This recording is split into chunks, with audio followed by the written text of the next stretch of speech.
Check it out. My buddy is here in office today. He's super excited. He spent this last year looking for a business that can help get him out of his job, and he wants to know if it's going to be a good buy. Richard, what's up, man? How's it going, Kris? Dude, brother, good to see you. Dude, do you think you found the one? I think we did it. I feel like we're talking about a girl or something, but dude, is this the one? This is the one. Okay, dude, let's find out. By the way, if I hate it, are you okay with that? Yes. I got 3 criteria. Yep. We're gonna look at all the numbers and we're gonna find out whether or not Richard should buy this business or not. One shot, now the future is yours. Go! I'm turning dreams into reality. Yeah, it's one shot, now the future is yours. Go! All right, check it out. Richard, here's your job, brother. You sit tight. I've got these 3 principles that I want to share with you and with you on whether or not you should buy a business. Then we're going to find out what the business is, how Richard found it, and ultimately we're going to be making the call. Should he or should he not buy this business? Today is really about 3 specific criteria that really determine whether I do or do not buy a business. Can we afford this? I really don't know. Well, that's reassuring. Now, Richard, before I share these 3 things, I want to create a little context on why we're even talking about buying businesses, because on this channel, I talk about how you buy real estate. By the way, have we bought a lot of real estate together? Yes, we have. Are we making money? Oh, yeah. Dude, we're crushing it. But why are you interested in buying a business? Like, what's behind that? I want to be able to get the financial freedom that comes from not having to be involved in a day-to-day job and get my time back so I can spend that time doing better things that have a better ROI. So I want you to think about it this way. When Richard buys real estate, it's passive, it doesn't take his time, but it doesn't produce the kind of cash flow that a job does. But when you go and you buy a business, if you buy it the right way, that business has the power more quickly to actually replace your job income, and you have a goal this year. What's the goal? I've got to replace my income before the end of the year. Or my wife gets to put a spider on me. oh my gosh, and this guy's terrified of spiders. That's your consequence? That's my consequence. Is it a big spider? It's going to be probably a big spider. I'm going to make sure it's going to be like a pink-toed tarantula. Well, I'm going to tell you in my world that we put consequences behind our actions. So Richard came up with the most fearful thing that he could think of in his possible life. He's actually terrified, crazy arachnophobia. But what he's really saying is he's committed this year to make it the year that he actually produces more income through these businesses than he has at his own job. And here's the warning. 90% of potential business buyers fail at the game that we're talking about, which is why we have to have some criteria that I'm going to be introducing. The number 1 reason potential business buyers fail is because the vast majority of them are first-time buyers. In other words, we kind of going into this a little bit inexperienced. It's like I remember the first time I fell in love with a girl and I'm like, oh my gosh, I'm going to marry this girl. I'm like, no, bro, you are super inexperienced. You don't really know what you're talking about. Buying a business for the first time, you can do it wrong. So Richard says, Kris, be my mentor, help me from making that mistake. And while they may have the sense to operate the business, they may not have experience with actually buying a business. So I'm super glad that Richard is here. I'm glad that you're here, because trust me, the next few minutes and the content that I'm going to share with you here in this video could change your life, because you are one business away from living your dream life. Richard, the first thing we're going to have to do is we're going to have to figure out how to calculate the ROI. Because if you put money into a business and you buy it, how do you know if it's a good buy? How do you know if it's giving you enough of a return? If you put a crazy amount of money in a business that gives you nothing, your ROI is going to be horrible. We need this to perform, but you need standards to know whether it's good enough or not. Large corporations might enjoy great success with an ROI of 10% or less due to large volume of sales. Like, think about large companies like Staples, right? They're all around the nation and they don't have to have huge margins because they have millions of customers that are consuming their products. But when you're starting out kind of smaller and you have a small business, check this out. Small business owners usually have to take on more risks. Most expert advisors encourage them to buy with ROIs closer to 15 and 30%, which means that if Richard puts $100,000 hypothetically out the door, he's got to get at least $30,000 back. That's what these experts say. My numbers are quite a bit more aggressive than that, so I'm not sure Richard's actually going to pass today's litmus test, but I'm hoping he does. So the question is, how do you actually calculate ROI, or the return on investment? Well, to calculate your return on investment, you divide the profits, the money that you hope to make in the business, by the investment that you have to inject the business with, and then you multiply it by 100. For example, let's just say that you spend $100,000 to actually buy the business, but let's just say that it is earning you 40 grand a year. Well, if I take my profits of 40,000 and I divide it by my investment of 100,000 and I multiply it by 100, that tells me that my ROI is 40%. And the experts would say that's more than good enough. For me, my ROIs have to look considerably higher than that so I can really make the business count. And again, we'll see if Richard's do. The second major concern that I have for my friend Richard is that I don't want him to go from having a job that sucks all of his time to buying a business that sucks all of his time. So you have to ask this question. Are you going to be the operator or are you going to actually be the owner? The best businesses to buy are passive investments. Owners who work inside their business trade their time for money and give up all their time for one source of income. By hiring an operator, you keep your time and you benefit from the income, and then you can also invest into more businesses. So I'll put it to you this way. We all have 160 hours a week, and Musk uses his time, I use my time, Warren Buffett uses his time very different than other people do. I'm really hoping for my friend Richard's sake that he's not going to trade 40, 50, 60 hours a week at a job for a business that is the same trade. A lot of people think that that lateral move is a good move, especially if it makes you a little bit more money, but your time is your most valuable asset. And so if you trade it away and give it up, then all you're going to do is shift from one source of income to another source of income.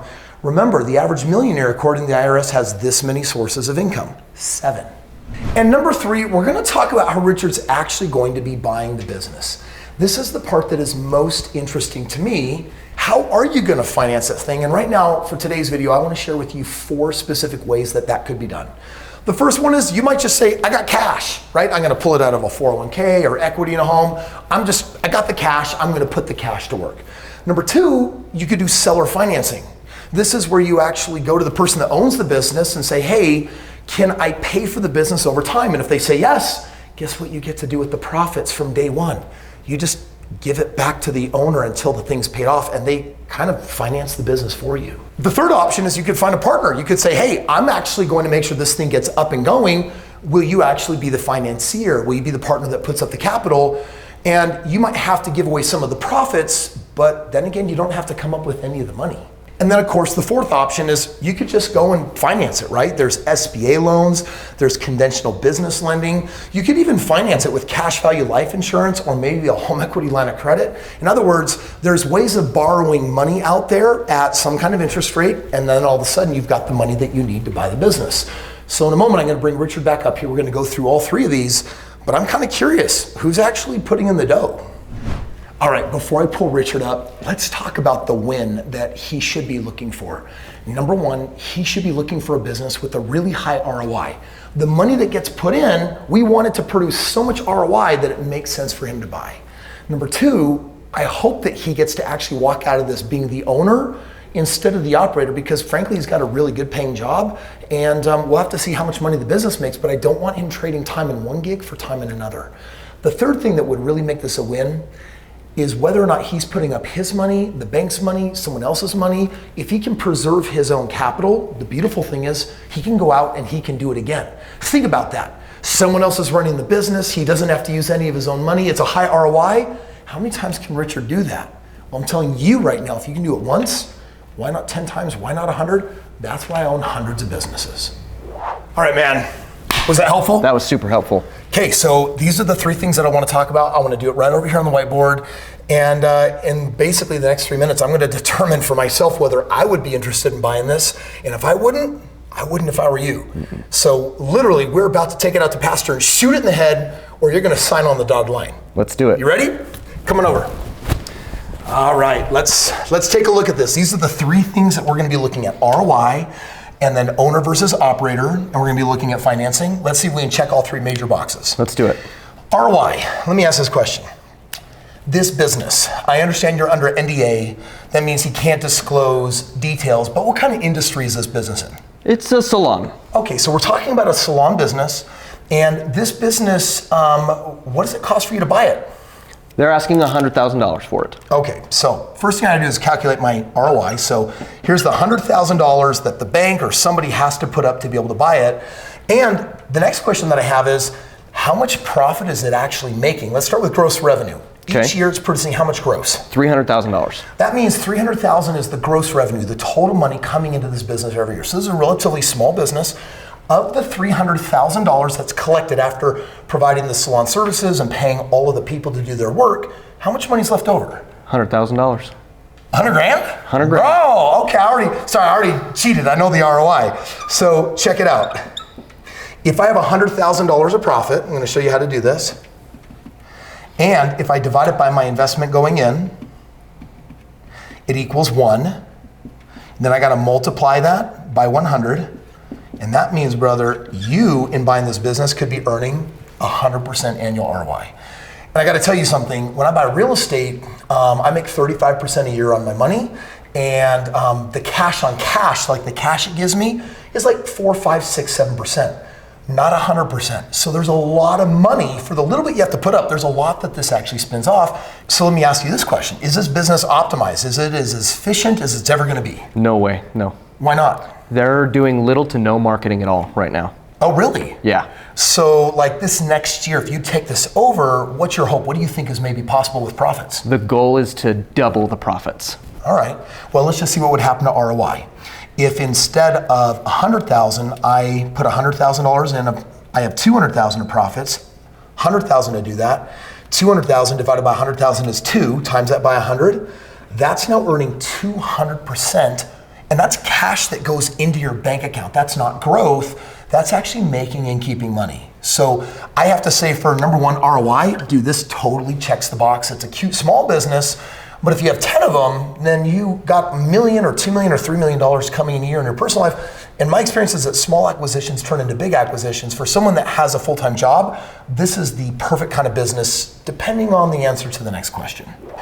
All right, number 2, let's talk about this. Are you gonna have to run this salon, or the people that are already running it, is that team gonna stay on board and are they gonna operate? Are you gonna need to find an operator to run the salon? The best of all those options is already in place. They already have management in place that runs it day to day. So when you buy this, the management team stays on. So you're telling me that the 100,000 that you get is after management is paid? After they're paid. Brother, that is also, checking the second box, that is a major win. I'm loving that.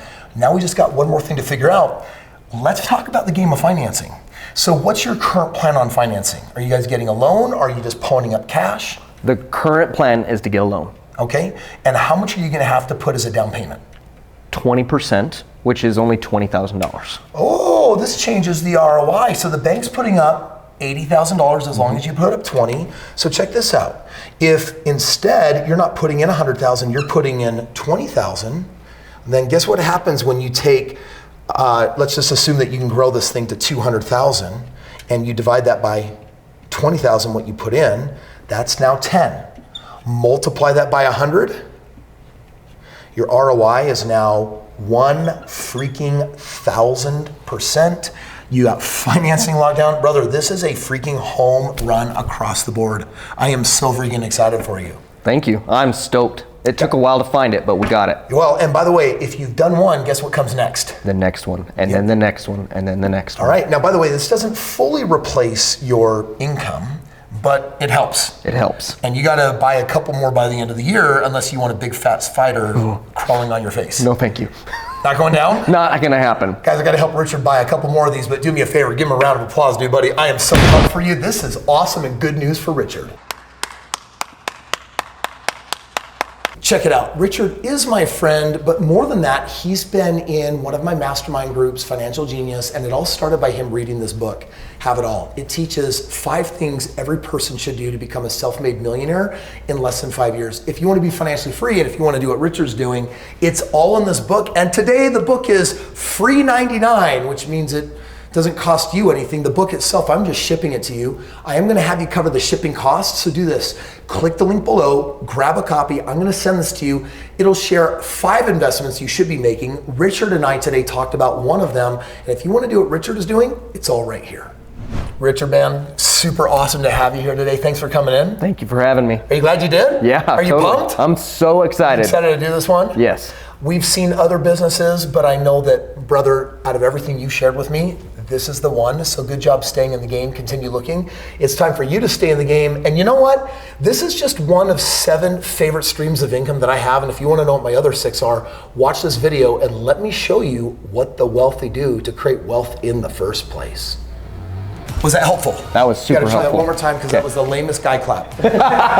Are you We ready? missed, yeah. Ready? Try one more time. We're gonna try one more time. Ready?